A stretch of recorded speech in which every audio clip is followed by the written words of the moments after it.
Welcome to Amazon academy. मैं हूं विपुल मेहता। आज करने वाले हैं हम मैक्सवेल बोल्ट्जमैन डिस्ट्रीब्यूशन कर्व। हालांकि ये एक स्टैटिस्टिकल फिनोमेना है, बट हम इसको गैसियस स्टेट पे अप्लाई करते हैं। तो बेसिकली कभी भी अगर आपके पास एक सैंपल होगा जिसमें बहुत सारे पार्टिकल्स होंगे, तो उसके लिए आप इस कर्व को यूज़ कर सकते हैं। बहुत ही पॉपुलर कर्व है। क्या क्या करने वाले हैं आज? हम करने वाले हैं मैक्सवेल बोल्ट्जमैन डिस्ट्रीब्यूशन कर्व दिखता कैसे, बनता कैसे है, different types of speed of particles क्या होती है, average speed, RMS speed, MPS, effect of temperature on the curve क्या होता है, और effect of molar mass on the curve क्या होता है। This is what we are going to study in the video today. Okay, अगर मैं आपसे कहता हूं कि मैक्सवेल बोल्ट्जमैन डिस्ट्रीब्यूशन कर्व का मैथमेटिकल फॉर्म क्या होता है, तो वो होता है d n is equal to 4πn m by 2π/r t की power 3/2 e to the power of minus m u square by 2r t into u square d u. अब ये इतना कुछ याद रखने की आवश्यकता नहीं है, ये सिर्फ समझने के लिए है। D n by d u क्या रिप्रेजेंट करता है? तो d n by d u represent करता है नंबर ऑफ पार्टिकल्स जिनकी स्पीड u और u प्लस डी यू के बराबर के बीच में हो। तो फॉर एग्जाम्पल अगर मैं कहता हूं कि मैं सारे पार्टिकल्स की स्पीड प्लॉट करता हूं एक्स एक्सिस पे, ये दिख रहा है सबको। अगर मैं कह रहा हूं कि सपोज ये पार्टिकल्स थे जिनकी स्पीड u थी, तो कितने थे वो? इतने। और ये पार्टिकल्स थे जिनकी speed u plus d you थी, तो ये कितने थे? इतने। तो ये इनके बीच में कितने पार्टिकल्स है? That is d n by d u. अगर मैं कहता हूँ नंबर ऑफ पार्टिकल जिनकी स्पीड 100 से लेकर 100.0001 के बीच में कितनी है, that is again d n. अगर मैं इसको divided by total number of particles करूंगा तो वो बन जाएगा फ्रैक्शन ऑफ पार्टिकल्स या फ्रैक्शन ऑफ मॉलिक्यूल्स। इसलिए मैंने अगर n बाय n से डिवाइड कर दिया तो ये fraction of molecules which are having the speed in the range of u and u plus d u. दिखने में तो ये कर्व दोनों एक जैसे ही दिखेंगे, बस यहाँ पे फ्रैक्शन है और यहाँ पे नंबर ऑफ पार्टिकल्स है। सवाल ये है कि ये कर्व बनता कैसे है। तो अगर आप इस कर्व को देखोगे तो इसके दो पार्ट है। ये e to the power of minus u square वाला पार्ट, बाकी into constant is exponential part, and u square वाला part is parabolic part. So अगर मैं d n by d u बनाता हूँ या 1/n d n by d u बनाता हूँ, ये दो फैक्टर्स ही इसको इन्फ्लुएंस करेंगे।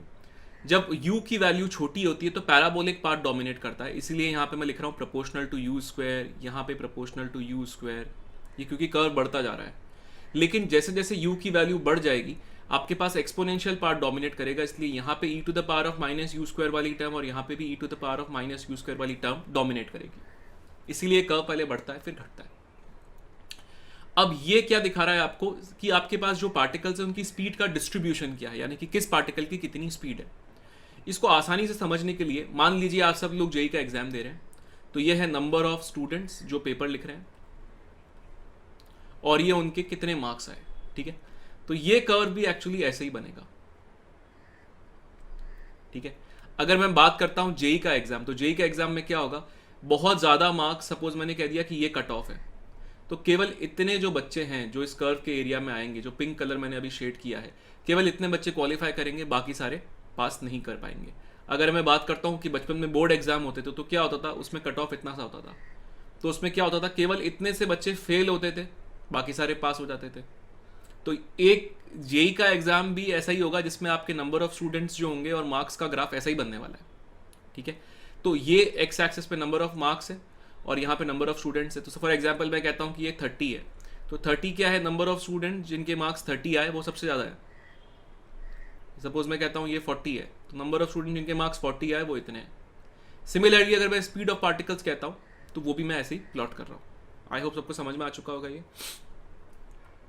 अगर मैं आपको कहता हूँ कि सपोज ये कर्व 1 है और ये कर्व 2 है, इसका एरिया अंडर द कर्व मुझे आप बताइए कितना होगा। तो एरिया अंडर द कर्व कैसे निकालते हैं अपन, D Y into D X करते हैं अपन। तो यहाँ पे ये वाई एक्सेस है, तो अगर मैं यहाँ से यहाँ तक देता हूँ कि ये डिस्टेंस कितना है, तो ये डी यू है रेक्टेंगल में, और ये लेंथ कितनी हो जाएगी, d n by d u. तो अगर मैं कहता हूँ रेक्टेंगल का एरिया कितना होगा, तो ये हो गया वाई इंटू एक्स और इसका इंटीग्रल, तो ये क्या आ जाएगा, integral d n which is nothing but N.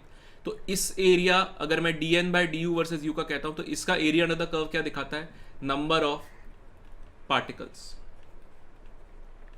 अगर ये नंबर ऑफ पार्टिकल्स दिखाता तो ये तो कांस्टेंट है, यानी एरिया अंडर द कर्व यहां पर कांस्टेंट है। अगर मैं इसकी जगह कहता एरिया अंडर द कर्व 2 कितना होगा, तो वो कितना होगा, 1/n d n by d u into d u, क्योंकि ये आपके पास वाई एक्सिस है और ये एक्स एक्सिस है, तो ये वाई एक्सिस हो गया, ये एक्स एक्सिस हो गया। इसको मल्टीप्लाई करिए तो क्या आ जाएगा, integral d n by n, n constant है, इंटीग्रल डी एन एन बन जाएगा, तो ये 1, यानी कि ये भी कॉन्स्टेंट आ गया। तो नेट नेट मैं ये कह सकता हूं कि ये दोनों एरियाज कांस्टेंट आ गए। यहां तक क्लियर है सबको, राइट? तो हमने नेट नेट ये सीख लिया यहां पर कि area under the Maxwell Boltzmann distribution curve, जो एरिया अंडर द कर्व है वो कांस्टेंट आने वाला है। अगर मैं कहता हूं कि मोस्ट प्रोबेबल स्पीड निकालिए, तो अगर मैं कहता हूं फ्रैक्शन ऑफ पार्टिकल्स आपके पास है 4 पाई अपॉन एम पाई 2 पाई आर टी 3/2, ये बना रखा था। मोस्ट प्रोबेबल स्पीड क्या होगी, जहां पे ये D F by d you zero हो जाए। अगर आप उसको जीरो करेंगे तो आपके पास ये वैल्यू आएगी, और ये वैल्यू से आपके पास यू एम पी एस आ जाएगा, which is most probable speed, which is √2 RT by m. I am just deriving it here. It is not for you to remember this. It's simply differentiating with respect to u and getting it equal to 0. Maxima कैसे आएगा? तो अगर मैं कहता हूँ कि most probable speed कौन सी होती है, तो मोस्ट प्रोबेबल स्पीड बेसिकली इस पीक की बात कर रहा हूँ मैं। तो ये आपके पास जो स्पीड आती है, it is known as u m p s. U r m s हम ऑलरेडी एक पहले वाली वीडियो में डिराइव कर चुके हैं, इसको मैं लिख देता हूँ, ये 1/n dn by du versus u है। यू आर एम एस की वैल्यू आती है √3 RT by m। अगर मैं एवरेज कहता हूँ तो एवरेज क्या होता है, u1 plus u2 plus u3 upon n, या इसको लिख सकता हूँ summation ui, i goes from 1 to n upon n। Summation ui को मैं लिख सकता हूँ u dn from 0 to infinity, सारे पार्टिकल्स, इसको इन्फिनिटी कर लो। तो अगर मैं इसको कहता हूँ तो ये वैल्यू कितनी आएगी आपके पास, आप dn की वैल्यू सब्सटीट्यूट कर देंगे यहाँ से, राइट? तो इसको मैं लिख सकता हूँ इंटू डी यू और into d n by d u करके इसको इंटीग्रेट कर देंगे अपन, तो ये वैल्यू आपके पास √8 RT by pi m आ जाएगी, राइट? तो एक बात ये भी समझिए कि ये जितने भी पार्टिकल्स की हम स्पीड निकाल रहे हैं, इसके डेरिवेशन ज़्यादा इंपॉर्टेंट नहीं है, लेकिन ये स्पीड क्या आ रही है ये इंपॉर्टेंट है। इसको मैं वापस लिख देता हूँ, V average is 8 RT by pi m, this is √3 RT by pi m, this is √2 RT by pi m। MPS की स्पीड जो होती है वो V एवरेज से कम होती है और वो V RMS से कम होती है, वही मैंने यहाँ पे लिखा है। अगर आप ये रेशियो देखेंगे तो ये 1:1.128:1.224 आएगा अगर टेम्परेचर सेम है और सेम गैस पार्टिकल आपने लिया है। तो मैं लिख रहा हूँ at same temperature for a gas. अगर एक ही गैस ले रहे हो तो उनका मोलर मास भी सेम हो जाएगा। ये आपको याद होना चाहिए, ये आपसे पूछ सकते हैं। लेकिन सपोज मैंने आपको एक, अभी ये एक एग्जैक्टली मीन डिस्ट्रीब्यूशन नहीं है, सपोज मैं आपसे कहता कि एक परफेक्ट डिस्ट्रीब्यूशन है, यानी कि जितना लेफ्ट हैंड साइड में उतना ही राइट हैंड साइड में है, तो बताइए अगर मैं कहता कि एक परफेक्ट डिस्ट्रीब्यूशन है, तो अगर एक परफेक्ट डिस्ट्रीब्यूशन है तो एवरेज स्पीड क्या आनी चाहिए लॉजिकली, बताइए जल्दी से। क्या वो √8 RT by m होगा? नहीं। परफेक्ट डिस्ट्रीब्यूशन मतलब जितने इस कर्व में लेफ्ट साइड में उतने ही राइट साइड में, तो V एवरेज की वैल्यू 0 आ जाएगी। तो ये एक बार एक जेईई में सवाल पूछा गया था, तो लोगों ने क्या हुआ, डायरेक्ट फार्मूला यूज कर लिया। उन्होंने देखा ही नहीं कि इसका चित्र बनाया हुआ है और उस चित्र के अंदर जितने लेफ्ट हैंड साइड में थे उतने ही राइट हैंड साइड में थे। ओके, तो ये थोड़ा सा ध्यान रखना पड़ेगा।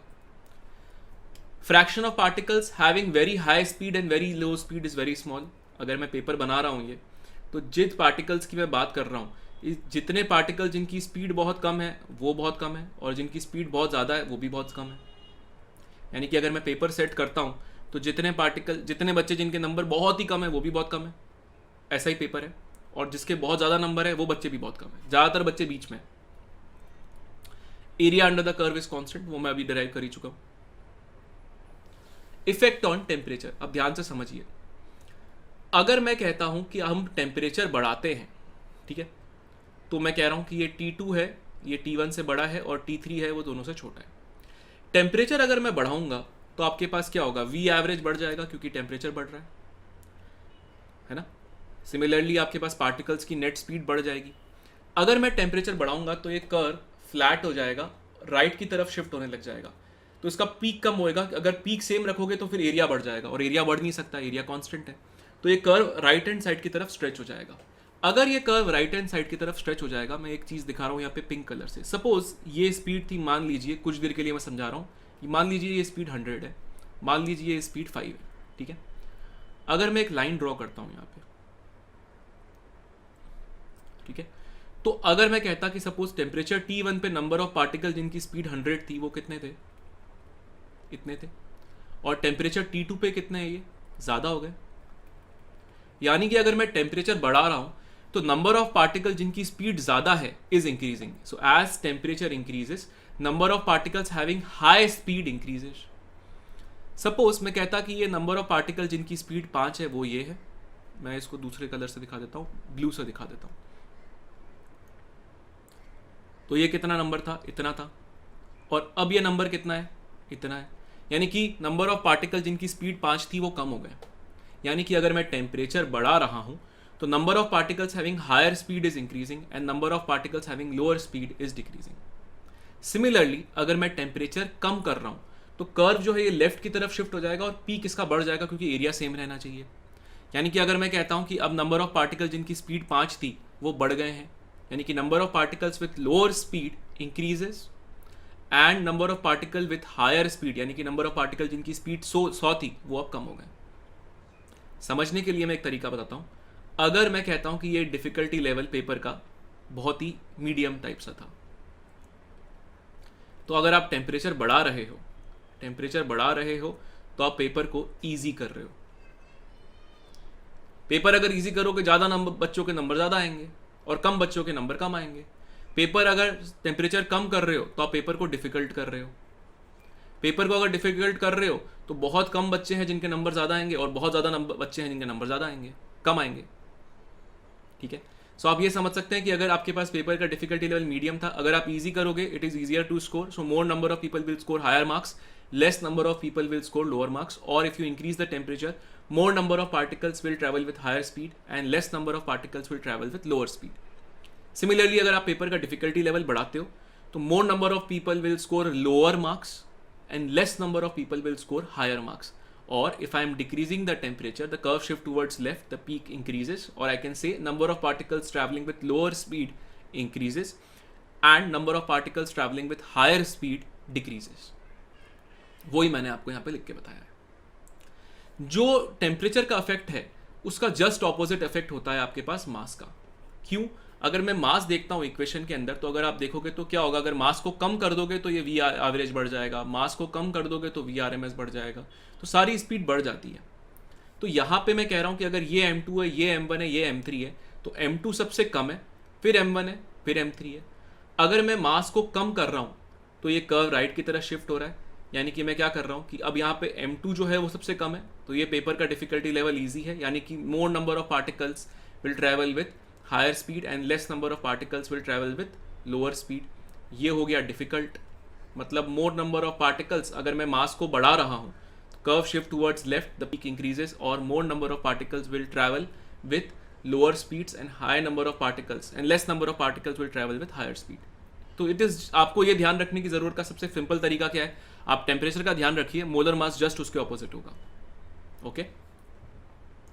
सपोज किसी ने आपसे एक सवाल पूछा कि calculate the temperature of CH4 for it to have the same most probable speed as the root mean square of helium at 300 kelvin. तो मैं कह रहा हूं कि VMPS निकालना है आपको CH4 का, मान लीजिए T केल्विन पे, and that should be equal to VRMS of helium at 300 kelvin. तो VMPS क्या होता है? Root of 2RT/m. VRMS क्या होता है? Root of 3RT/m. तो ये आ गया रूट ऑफ 2RT. इसका मोलर मास क्या हो गया? CH4 का 16. इसका क्या हो गया आपके पास? Root of 3RT. T की वैल्यू 300 है बाय 4. तो अगर आप इसको सॉल्व करेंगे तो आपके पास T की वैल्यू आ जाएगी 1800 केल्विन. तो इस टाइप के कोई सवाल आपसे पूछ सकता है, आपसे इसमें कोई सवाल अजम्पशंस के ऊपर पूछ सकता है, आपसे इसमें कोई सवाल टेम्परेचर के इफेक्ट या मोलर मास के इफेक्ट ऑन द कर्व पे पूछ सकता है. आई होप सबको क्लियर हो चुका होगा इस वीडियो को देखने के बाद कि मैक्सवेल बोल्ट्जमैन डिस्ट्रीब्यूशन कर्व के ऊपर क्वेश्चंस अगर आएंगे तो उनसे डील कैसे करना है. इस कॉन्सेप्ट के ऊपर अब जो भी क्वेश्चन है Amazon Academy ऐप से आप कर सकते हैं. Happy learning. For detailed videos, daily practice problems and live chat, visit academy.amazon.in or download the app.